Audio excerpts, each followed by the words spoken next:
Range ट्रेकची खरी धमाल येते जेव्हा टप्प्याटप्प्याने त्यातला थरार वाढत जातो.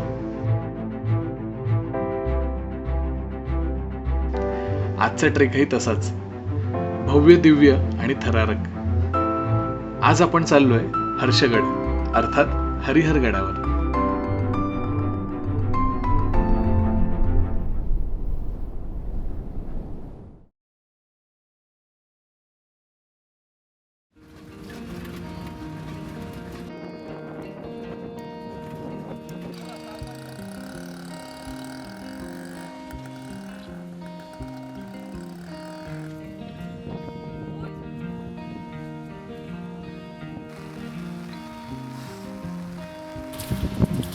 सकाळी त्र्यंबकेश्वर एसटी डेपो मधली हरिहरला जाणारी एसटी रद्द केली. एका रिक्षात ना त्या गावापर्यंत आलो. निरगुडपाड्यापर्यंत रिक्षाने मला सोडलं. इथून हरिहरकडे चाललो. खूप पाऊस पडल्यानंतर एकूणच सगळ्याच गोष्टींचा वेग मंदावल्यासारखा वाटतो. गावाचंही बहुधा तसंच झालंय. एक निवांतपणा आलाय. जो काही आवाज तो फक्त पावसाचा. अशा एखाद्या तळ्याच्या काठी बसून राहावे मला वाटते. कवी अनिल यांची आठवण झाली. रेंगाळावंसं वाटत होतं पण हरिहर दिसला आणि त्याची वाट धरली.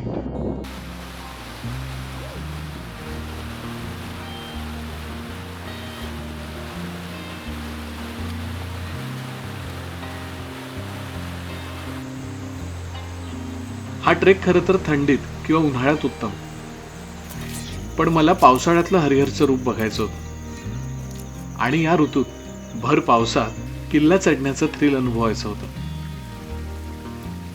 इतर वेळी या वाटेवरून झपाझप जाता येतं. आता मात्र रस्ता खूपच निसरडा झालाय.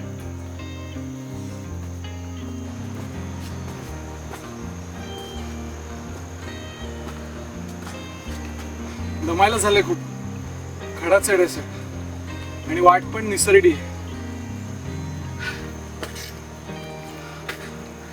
पण पावसाळ्यातल्या ट्रेकचा एक फायदा आहे. वाहतं थंड शुद्ध पाणी.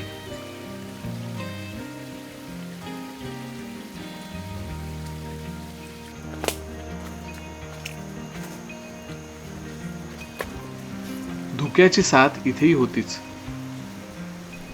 इथल्या हिरव्या रंगाला आज मला ओला हिरवा असं म्हणावंसं वाटतंय. पावसाळी हिरवा.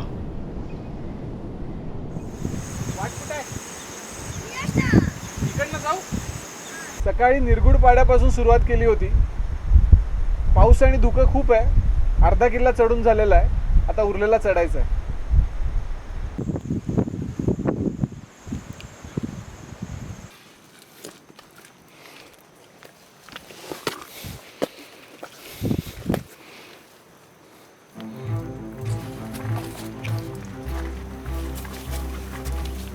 चिंचोळ्या वाटांवरून प्रवास हे या संपूर्ण ट्रेकचंच वैशिष्ट्य म्हणावं लागेल. अर्धा गड चढण्यात प्रचंड दमछाक झाली होती आणि हरिहरच्या प्रसिद्ध पायऱ्यांवरून किल्ला चढून जाण्याची उत्सुकता शिगेला पोहोचली होती. पायऱ्यांसमोर उभा राहिलो. एका नजरेत बघितल्यावर थोडं दडपायला झालं, पण त्यात भीतीपेक्षा एक्साइटमेंट जास्त होती. मनात आलं, काय कमाल तंत्र वापरलंय. अख्खा डोंगर खोदून बांधकाम. Hats off. हरिहरच्या खिंडीपर्यंत आलोय आणि ह्या कातळात खोदलेल्या पायऱ्या चढून मला वरती जायचंय.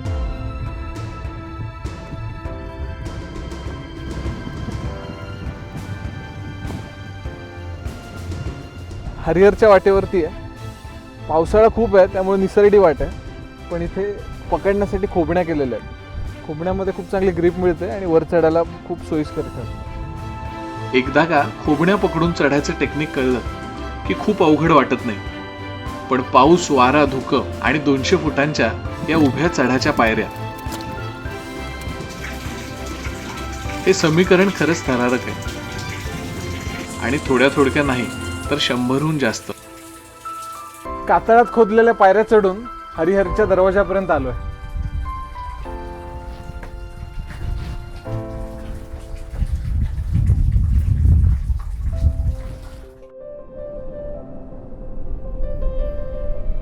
स्थापत्य आणि बांधकाम शास्त्राचा उत्कृष्ट नमुना म्हणजे हा सपाटीवर यायचा मार्ग आहे.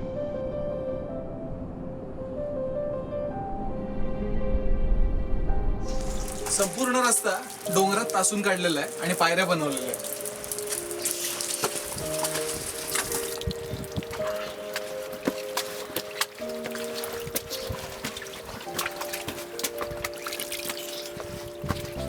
पावसाळ्यामध्ये हरिहर सारखा ट्रेक करणं एक चांगलाच थरार देऊन जातो.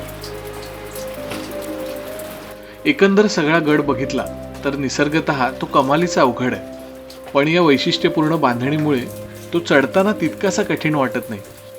अर्थात उतरताना खूपच सांभाळून उतरावं लागतं. हरिहरच्या माथ्यावर जाणारी वाट ही डोंगराच्या पोटामधनं खोदलेली आहे.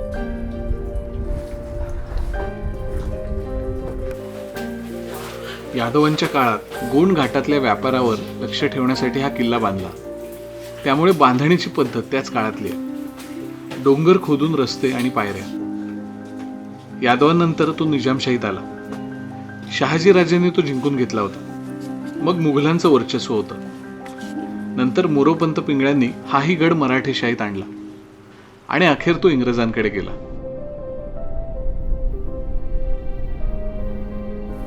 सह्याद्रीचं रांगडेपण अनेक गोष्टीतून दिसतं. ही हिरवाई खरं तर सौंदर्य वाढवणारी, पण ती जेव्हा अशी चौकटी पलीकडे बहरते तेव्हा ती सुंदर तर असतेच, पण तितकीच रांगडीही.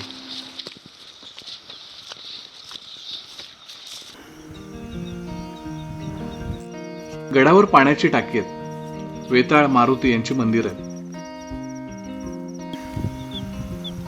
या छोटेखानी किल्ल्याच्या माथ्यावर सुद्धा एक खूप मोठं तलाव आहे. याही गडावर एक तलाव आहे आणि त्याच्या किनाऱ्यावर शंकराची पिंड आणि नंदी.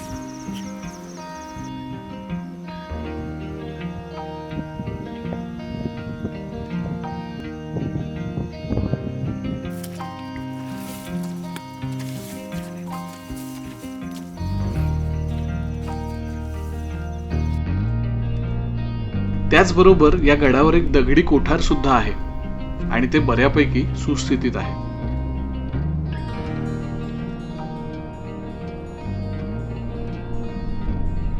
किल्ले हरिहर हा माझा 164वा किल्ला. सकाळपासून पाऊस आहे, धुकं आहे, खूप मजा आली.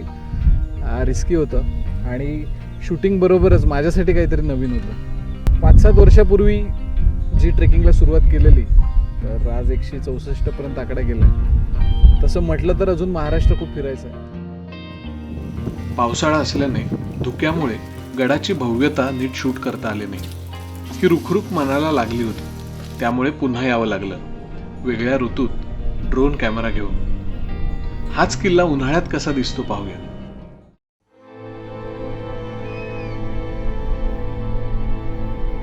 महाराष्ट्राला गडकिल्ल्यांची एक आगळी वेगळी समृद्धी लाभली आहे. आपल्या इथला प्रत्येक किल्ला स्वतःचं वेगळेपण दर्शवतो. नाशिक जिल्ह्यातला हर्षगड उर्फ हरिहर असाच एक. सगळ्यात आधी नजरेत भरतो तो त्याचा त्रिकोणी आकार. या आकारातही गडाची भव्यता कुठेही कमी होत नाही. गडाच्या कातळातच पायऱ्या करून काढायच्या आणि त्या चढण्यासाठी आधार म्हणून छोट्या पण भक्कम अशा खोबण्या तयार करायच्या. ही पद्धतच किती भन्नाट आहे. साधारण 12व्या शतकातील ही बांधकाम पद्धती किल्ल्याच्या राकट सौंदर्यात भर तर घालतेच, पण त्या काळातल्या प्रगत तंत्रज्ञानाची साक्षही देते. किल्ल्यावरच्या या पायऱ्यांची उंची 200 फूट असली तरी त्यांच्या भव्यतेचं काहीही मोजमाप नाही. हरिहर गडाचं वेगळेपण प्रत्यक्ष अनुभवणं हा अत्यंत थरारक अनुभव आहे. थरार, आकार आणि ट्रेकिंगचं पुरेपूर समाधान म्हणजे हरिहरगड.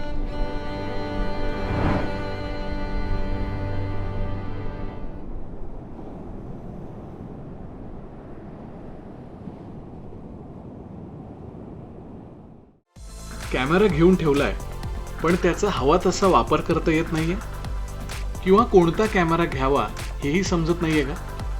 बदलत्या टेक्नॉलॉजीप्रमाणे बरेच कॅमेरे सध्या उपलब्ध आहेत. गोप्रो सारखा अगदी लहान कॅमेरा कुठेही लावून भन्नाट शॉट्स घेता येतात.